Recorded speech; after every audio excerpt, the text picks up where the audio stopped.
Hey guys, Janine here and welcome back to my channel. Today I am going to do a little Botox Q&A for you guys. I recently went and had my Botox done and I posted it on Instagram and I was inundated with DMs regarding questions about Botox, and I thought it was pretty straightforward, and I didn't realize there were so many questions out there about the procedure and why I do it and all of that. So I thought I would do a little Q&A video for you guys, so stay tuned. So before I begin, I do want to point out that Botox is a medical procedure. It is something that you should discuss with your doctor and review all of the side effects and what the approved uses for it are. I do not pretend to be an expert or a doctor in any way, shape, or form. This is just simply a video sharing my experience and my opinion on the topic. So I get Botox in the forehead area, and it is to minimize or remove the forehead like frown lines that typically appear here. As you can see, you can still see my frown lines a little bit, but if you take a look at this photo, you will see this is right before I got my Botox. That is the amount of wrinkling or frown lines you could see. So it is already starting to kick in. Today is day 4, typically 5 to 6 days before it fully sets in. I get Botox every 12 weeks religiously. I actually probably would get it a little more frequently, but my doctor's office doesn't allow me to get it more frequently. I'm not sure if that is something that is required by Botox itself, or if it's a process and procedure that my specific doctor follows, but every 12 weeks. I notice that it starts to wear off at about 10 weeks. So basically the last 2 weeks, I'm not feeling too great about starting to see the movement. Now, the amount of Botox you get really is a personal preference. I personally really like no movement. I know a lot of people say that they like to get Botox, but they still like to have some movement.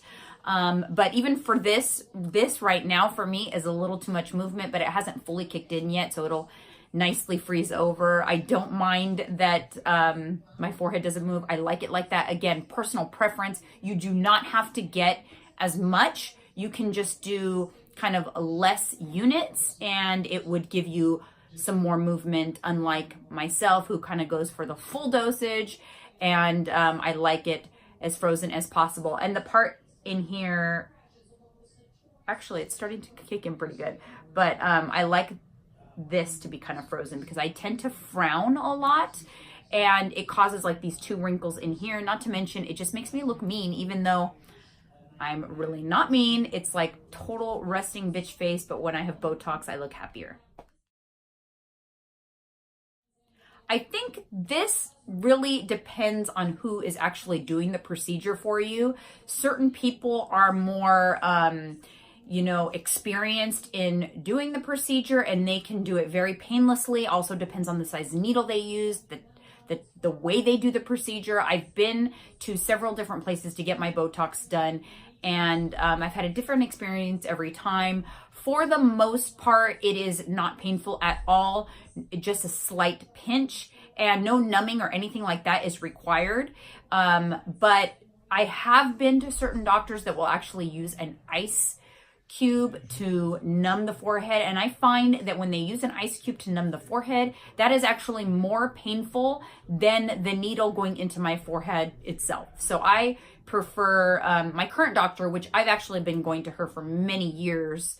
Her procedure is no numbing of any kind, no ice, and it doesn't hurt at all. It's the tiniest pinch, and she's just so good at what she does. She is at Dr. Kreisman's office in San Jose, California. Her name is Marisha. If you are in the Bay Area, I highly recommend her.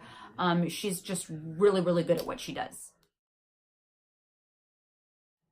The way Botox typically works is you pay per unit, and it runs anywhere from $10 to $15 per unit, depending on where you are in the world and what doctor's office you go to. My particular doctor's office right now is $13 a unit, and I think I get like 40 units.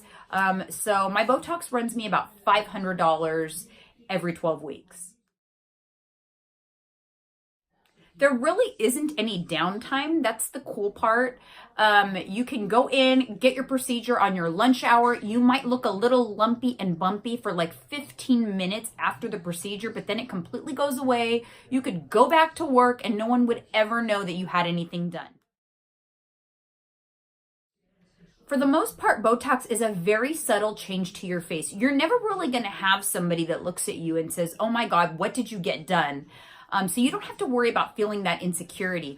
Honestly, people will usually just give you a compliment on your makeup or say, "Wow, your skin looks so good," or "You look so awake," or something like that. But they will never really nail it down like, "Oh, wow, you got fresh Botox." It's just not that type of procedure. That's what I love about it. It is a very subtle cosmetic procedure to give you a youthful look and just look overall a little brighter, a little more awake, a little better, without it being totally obvious that you've had work done.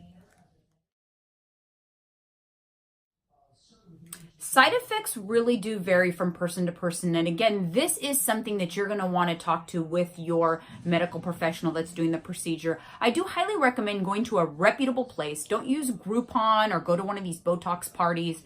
Go to a doctor that has excellent reviews, that you know other friends that have gone there. It's typically not always the doctor in the doctor's office that's doing the procedure.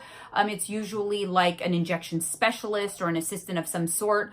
But, do your research. This is something that is a medical procedure. It could be, it's a serious thing. And you never want to bargain hunt when it comes to your face. Yes, fillers are actually completely different than Botox. Unlike Botox that takes 5 days to kick in and just kind of like freezes up the area on your forehead so that you can't move your frown lines and all of that.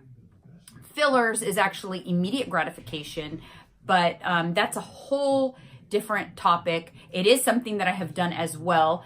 My lips have been filled over the years. I've slowly filled them. I literally had no lips at all, as you can see. And slowly over time, I have added filler. But again, I went to a reputable doctor, the same doctor that did my Botox, and she keeps me honest, doesn't let me go overboard. But that is a topic for another video entirely. So the next time I get any type of fillers put into my face, I will do another video for you guys. All right, you guys, that's it for today's topic on Botox. If you have any additional questions regarding Botox, comment below. I'll be happy to answer any questions you may have.